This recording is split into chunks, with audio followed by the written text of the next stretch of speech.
Did you know? Early in Metroid Prime's development, Retro Studios experimented with a third-person perspective, as opposed to the first-person viewpoint in the final product. Since they'd already worked with Rare on Jet Force Gemini, a third-person shooter for the Nintendo 64, there was much deliberation over which perspective to go with. However, after producer Shigeru Miyamoto remarked that the third-person viewpoint wasn't as intuitive, they officially made the switch to first-person. Somewhat ironically, this change caused another difficulty to arise. The Morph Ball, one of the series' trademark abilities, was a huge sticking point for the team during development. The team couldn't make the necessary Morph Ball transition between first-person to third-person flow seamlessly. The change needed to be as smooth and natural as it was in Super Metroid, and if this couldn't be achieved, the ability would have to be cut. Yet again, Miyamoto was instrumental, stating that if they couldn't make the Morph Ball work, then the game wouldn't work. The team doubled their efforts and created a system that Miyamoto approved of, allowing work on Prime to continue. Another consequence of this perspective switch was the concept of visors, which became an iconic trait of the trilogy. This was yet another idea proposed by Miyamoto, although the way he suggested it was cryptic. In conversation with the Retro staff, he threw out the question,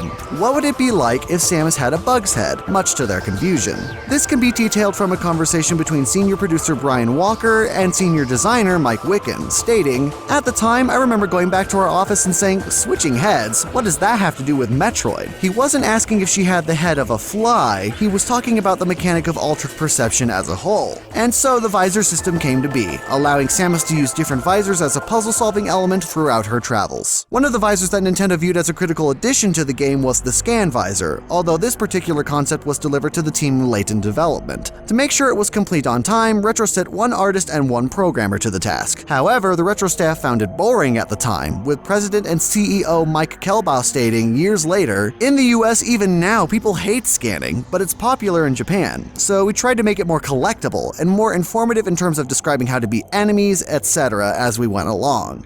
The Scan visor went on to become a staple in the Prime series, returning in every subsequent installment. There are various bits of unused concept art and development documents that run throughout the entire Prime series. Ridley, Samus's reptilian rival, went through multiple portrayals in the design phase. Early in development, he was grotesque, with an exposed ribcage and intestines. A later version was more robotic, utilizing metal components, resulting in a vaguely steampunk-esque design. The joints also resemble the design of the Chozo artifacts found in-game, hinting at what his origin may have been at one stage during development. Like Ridley, Mother Brain also appeared in concept art, although she didn't make the cut. The concept provided a sense of scale in comparison to Samus, revealing a much larger Mother Brain compared to previous iterations. Amongst the other unused art was a large, mysterious flying creature, complete with its own animation, as well as designs hinting at a much more expansive impact crater. It appears that at some point in development, Samus's Speed Boost and Shine Spark abilities from Super Metroid were being considered for Metroid Prime. By delving into the buried content in the final version of the game, it's possible to access an image showing Samus jumping and moving at what appears to be quite high speeds. These abilities, of course, were not included in the completed game. Before Metroid Prime 2 began development, there was a tentative title in the works, aptly named Metroid 1.5. The pitch for the game was prepared by Prime 1 level designer Tony Giovannini and concept artist Andrew Jones, and centered around Samus's journey directly following the events of Prime. The plot of this game was centered around a massive starship stuck in a parallel dimension. Upon completing her mission on Talon 4, Samus would enter cryosleep for the journey home. With her ship on autopilot, it would inadvertently latch onto a distress signal sent out by the starship, trapping her inside this derelict vessel. By having the game's setting placed in an alternate dimension, Giovannini and Jones envisioned Samus having to deal with radically different environments. Not only that, but since this title would have followed directly after the events of Metroid Prime, Samus would have access to all her abilities from the start. To balance this, they came up with the idea of a rogue AI controlling the ship, changing areas to limit Samus's capabilities, thus rendering much of her arsenal useless depending on the level. This AI would play host to several personalities as well, each with its own abilities and subsequent gameplay challenges.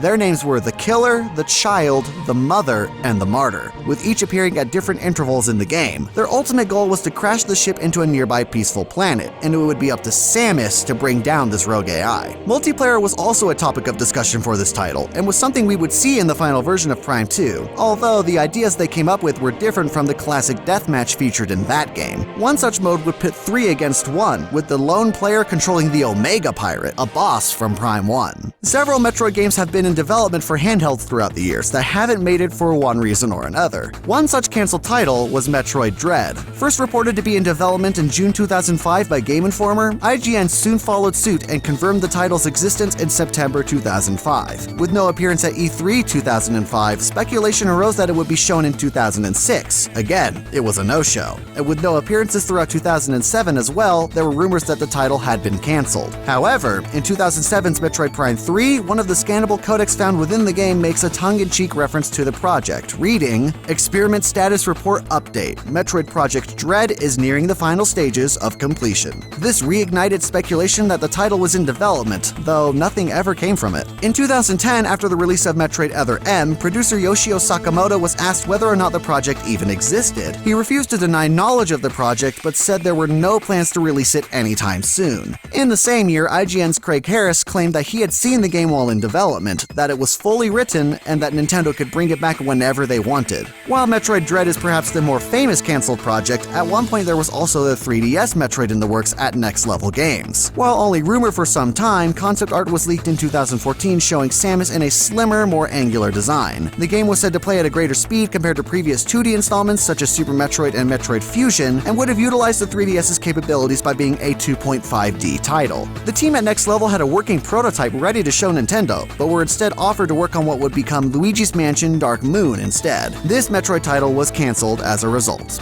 That's all for today, but before you go, we'd like you to vote on what games you'd like us to cover more in the future. A video on Wario games, or a video on Tetris. You can also vote by leaving a comment below. And if you're into Metroid and still looking for more content, and if you want to hear more of my voice, why not check out my video on my top 5 ideas for the Metroid series? That is, if we ever get that new game.